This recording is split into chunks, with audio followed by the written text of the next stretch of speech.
क्योंकि इत्थे मतलब मशहूर है, इत्थे रूई बहुत ज़्यादा होंदी है और सस्ती होंदी है। तो मैं तुहानूं दिखाना ठीक क्योंकि तो रूई किदां वा रूई 10,000 तो मन ठीक हो गया। और जी रूई आ वो 10,000 रुपये तो मन विक रही है। तो सज्जनों बेलियो अगर तुम गंदम या रूई लैनी हो हरूनाबाद की मंडी के 3800 रुपये रेट है। लेकिन रूई का की रेट है? रूई का रेट तकरीबन 10,400 है भाई। 10,400? हाँ जी। अच्छा 20 किलो हो के सांगली चुगी जाएगी जी जी चुग के सांगली ते पिछे पा देंगे। अच्छा ये जिमींदार नूं बैक पै जाएगी तो उस तो बाद लो सज्जनों तो मित्रों असी पहुंचे हैं गल्ला मंडी दे विच जिथे गंदम ते गंदम दे ढेर लगे हुए आ। और तुहानूं दिखावांगे नाले इत्थे बंदे नाल किसी नाल गलबात करके पुछदे गंदम दे ढेर रूई दे ढेर सारे इत्थे मतलब मंडी आ। ਉਹਦੇ ਬਾਰੇ ਨੇ ਰੇਟ ਸ਼ੇਟ ਪੁੱਛਦੇ ਆ ਬੰਦਿਆਂ ਨੂੰ ਕੀ ਰੇਟ ਚੱਲ ਰਿਹਾ ਵਾ ਤੇ ਗੰਦਮ ਦਾ ਕੀ ਰੇਟ ਆ ਔਰ ਰੂਈ ਦਾ ਕੀ ਰੇਟ ਆ। ਕਿਉਂਕਿ ਇੱਥੇ ਮਤਲਬ ਮਸ਼ਹੂਰ ਆ, ਇੱਥੇ ਰੂਈ ਬਹੁਤ ਜ਼ਿਆਦਾ ਹੁੰਦੀ ਆ ਔਰ ਸਸਤੀ ਹੁੰਦੀ ਆ।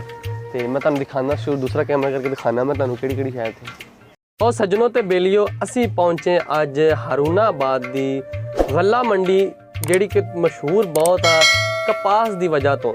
ਕਿਉਂਕਿ ਇੱਥੇ ਕਪਾਸ ਬਹੁਤ ਜ਼ਿਆਦਾ ਹੁੰਦੀ ਆ ਔਰ ਤੁਸੀਂ ਇੱਥੇ ਵੈਸੇ ਗੱਲਾ ਮੰਡੀ ਦੇ ਵਿੱਚ ਤੇ कपास बहुत घट नज़र आ रही मैनू और दूर दूर करके थोड़ी जी पई हुई है। लेकिन गंदम इत्थे काफ़ी ज़्यादा पई आ, इधर भी गंदम पई आ गंदम दियाँ बोरियां इधर पईयां वा ढेर लगे पे गंदम दे।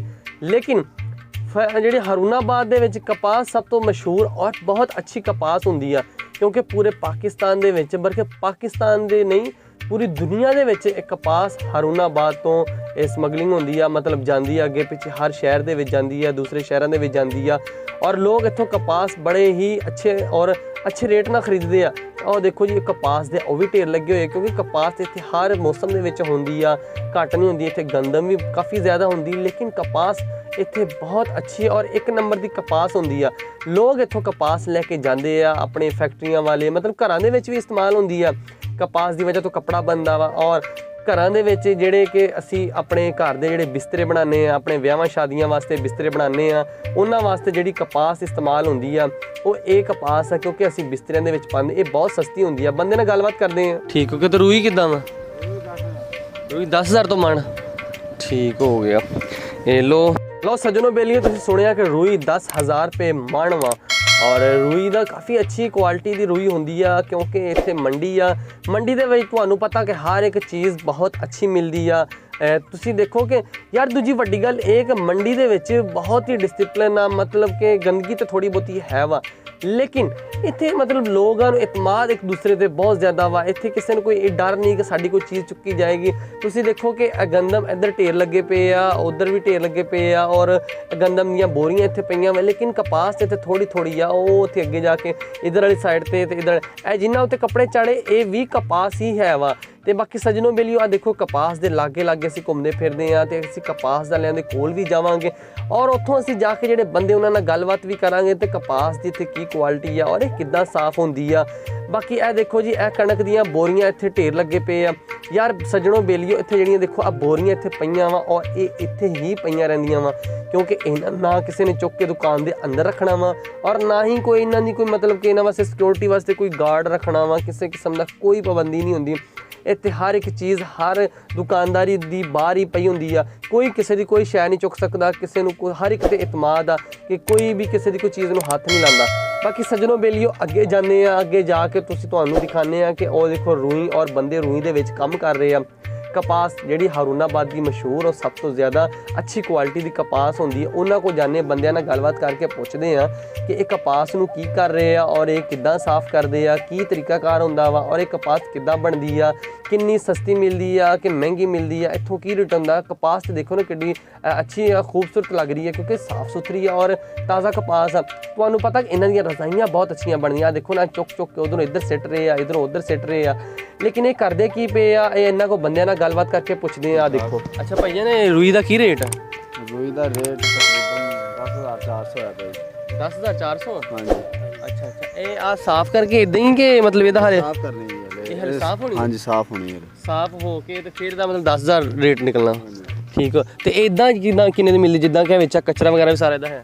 इदां 400 घट रेट है जी। हले तो रेट बनना दा साफ होवेगी तो रेट बनेगा। ये हले साफ नहीं हुई है। साफ किहदे च मशीन च हुंदी है किहदे च होने ने? नहीं इत्थे आप बंदे ही करी जांदे साफ। ਇਹ ਜਿਹੜੇ ਬੰਦੇ ਆ ਕਰ ਰਹੇ ਆ ਸਾਫ਼ ਕਰ ਰਹੇ ਆ हाँ जी।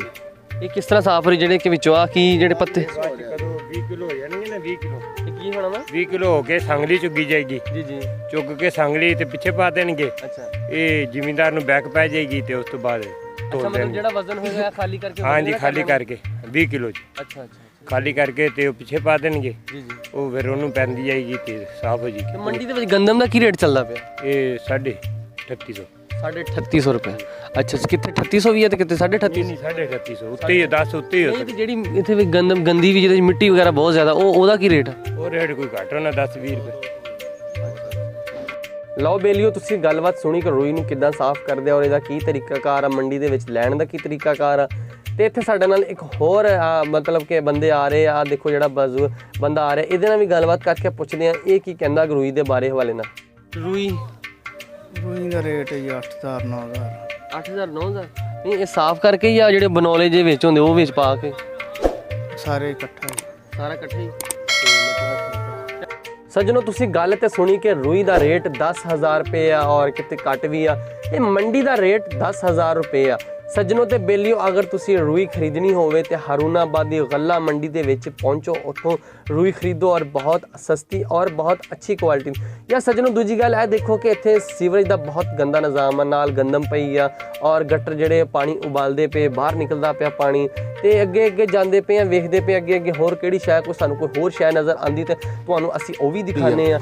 ਬਾਕੀ ਸੱਜਣੋ ਬੇਲੀਓ ਇੱਥੇ ਕੋਈ ਚੀਜ਼ ਆ ਇਹ ਦੇਖੋ ਇਹ ਪਤਾ ਨਹੀਂ ਕਿਹੜੇ ਕਾਲਾ ਕਾਲਾ ਰੰਗ ਆ ਇਹਦੇ ਨਾਲ ਇਹਨਾਂ ਬੰਦਿਆਂ ਨਾਲ ਵੀ ਗੱਲਬਾਤ ਕਰਕੇ ਪੁੱਛਦੇ ਆ ਇਹ ਕਿਹੜੀ ਸ਼ੈ ਵਾ ਔਰ ਇਹ ਕੀ ਕਰਦੇ ਪਏ ਆ ਤੁਸੀਂ ਇਹ ਵੇਖੋ ਵੀ ਗੰਦਮ ਦੀਆਂ ਬੋਰੀਆਂ ਨਹੀਂ ਗੰਦਮ ਇਹ ਬਾਈ ਕੀ ਚੀਜ਼ ਹੈਗੀ ਆ ਵਾਲੀ ਬੰਦਿਆਂ ਨਾਲ ਗੱਲਬਾਤ ਕਰਕੇ ਪੁੱਛਦੇ ਆ ਸਰੋਂ ਮਤਲਬ ਇਹਦਾ ਤੇਲ ਨਿਕਲਦਾ ਢੇਰ ਲਾਏ ਹੋਏ ਇਹਦਾ ਕੀ ਰੇਟ ਚੱਲਦਾ ਪਿਆ ਬੋਰੀਆਂ ਲੈ ਕੇ ਆ ਰਹੇ ਔਰ ਇੱਥੇ ਢੇਰ ਲਾ ਕੇ ਸਿੱਟੀ ਜਾਂਦੇ ਹੈਗੇ 83 रुपए ਇਹ ਸਰੋਂ ਆ सर है ਸਰੋਂ 83 ਚ ਨਹੀਂ ਮਣ ਕਿਦਾਂ ਵਾ मारी दंद से 83 100 ਰੁਪਏ हाँ जी 83 मान ਅੱਛਾ ਅੱਛਾ गंदम वो है ਅੱਛਾ ਅੱਛਾ ਲਓ ਸੱਜਣੋ ਇੱਥੇ ਸਰੋਂ ਵੀ ਆ ਸਰੋਂ ਮਤਲਬ ਕਿ ਜਿਹੜਾ ਸਰਸੋਂ ਦਾ ਤੇਲ ਕੱਢਿਆ ਜਾਂਦਾ ਵਾ ਇੱਥੇ ਉਹ ਵੀ ਮੌਜੂਦ ਆ ਲੋਕਾਂ ਨੇ ਇੱਥੇ ਉਹ ਵੀ ਵੇਚਿਆ ਉਹ ਵੀ ਮੰਡੀ ਆ ਮੰਡੀ ਦੇ ਵਿੱਚ ਹਰ ਇੱਕ ਗੰਦਮ ਭਰ ਕੇ ਲਿਆ ਰਿਹਾ ਕੋਈ ਜਿਹੜੀ ਇਸਤੇਮਾਲ ਹੁੰਦੀ ਆ ਮਤਲਬ ਮੰਡੀ ਦੇ ਵਿੱਚ ਹਰ ਇੱਕ ਆਈਟਮ ਹੈ ਜਿਹੜੀ ਕਾਫੀ ਜ਼ਿਆਦਾ ਜ਼ਰੂਰਤ ਇਸਤੇਮਾਲ ਵਾਸਤੇ ਹੁੰਦੀ ਬਾਕੀ ਮੰਡੀ ਦੇ ਵਿੱਚ ਅਸੀਂ ਘੁੰਮੇ ਫਿਰੇ ਆ ਸਾਨੂੰ ਬਹੁਤ ਅੱਛਾ ਲੱਗਿਆ ਵਾ ਮੈਂ ਵੀ ਸਵੇਰ ਨੂੰ ਵੀ ਅੱਜ ਤੁਹਾਨੂੰ ਪਤਾ ਹਰੂਨਾਬਾਦ ਸੀ ਇੱਥੇ ਆਏ ਸੀ ਤੇ ਮੈਂ ਕਿਹਾ ਕਿਉਂ ਨਾ ਮੈਂ ਤੁਹਾਨੂੰ ਮੰਡੀ ਵੀ ਅੱਜ ਘੁਮਾ ਕੇ ਜਾਵਾਂ ਹਰੂਨਾਬਾਦ ਦੀ ਮੰਡੀ ਖੁਦ ਮੈਂ ਵੇਖੀ ਅਗਰ ਤੁਸੀਂ ਖਰੀਦਣੀ ਹੋਵੇ ਤਾਂ ਸੱਜਣੋ ਮੇਰੀ ਹਰੂਨਾਬਾਦ ਦੀ ਮੰਡੀ ਗੱਲਾ ਮੰਡੀ ਦੇ ਵਿੱਚ ਪਹੁੰਚੋ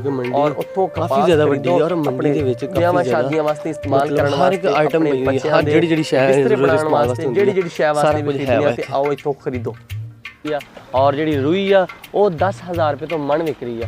ਤੇ ਸੱਜਣੋ ਬੇਲੀਓ ਅਗਰ ਤੁਸੀਂ ਗੰਦਮ ਜਾਂ ਰੂਈ ਲੈਣੀ ਹੋਵੇ ਇਹ ਹਰੂਨਾਬਾਦ ਦੀ ਮੰਡੀ ਦੇ ਵਿੱਚ 3800 ਰੁਪਏ ਰੇਟ ਆ ਲੇਕਿਨ ਫੈਸਲਾਬਾਦ ਦੇ ਵਿੱਚ ਹੁਣ ਰੇਟ ਕੀ ਚੱਲ ਰਿਹਾ ਵਾ ਜਾਂ ਕਿਤੇ ਹੋਰ ਕਿਸੇ ਸ਼ਹਿਰ ਦੇ ਵਿੱਚ ਰੇਟ ਕੀ ਚੱਲ ਰਿਹਾ ਵਾ ਇਹ ਹੁਣ ਅੱਲਾ ਹੀ ਬਿਹਤਰ ਜਾਣਦਾ। ਮੰਡੀ ਦਾ ਰੇਟ 3800 ਰੁਪਏ ਵਾ ਔਰ ਬਾਹਰ ਦਾ ਰੇਟ ਤੁਸੀਂ ਕੀ ਆ ਤੇ ਬਾਕੀ ਮੰਡੀ ਦੇ ਵਿੱਚ ਮੌਜੂਦ ਆ ਮੰਡੀ ਦੇ ਵਿੱਚ ਅਸੀਂ ਮੈਂ ਸਾਰਾ ਘੁੰਮਿਆ ਫਿਰਿਆ ਰੇਟ ਵੇਖਿਆ ਵਾ ਮੰਡੀ ਦੇ ਵਿੱਚ ਕਿਹੜੀ ਕਿਹੜੀ ਚੀਜ਼ਾਂ ਦਾ ਕੀ ਰੇਟ ਆ।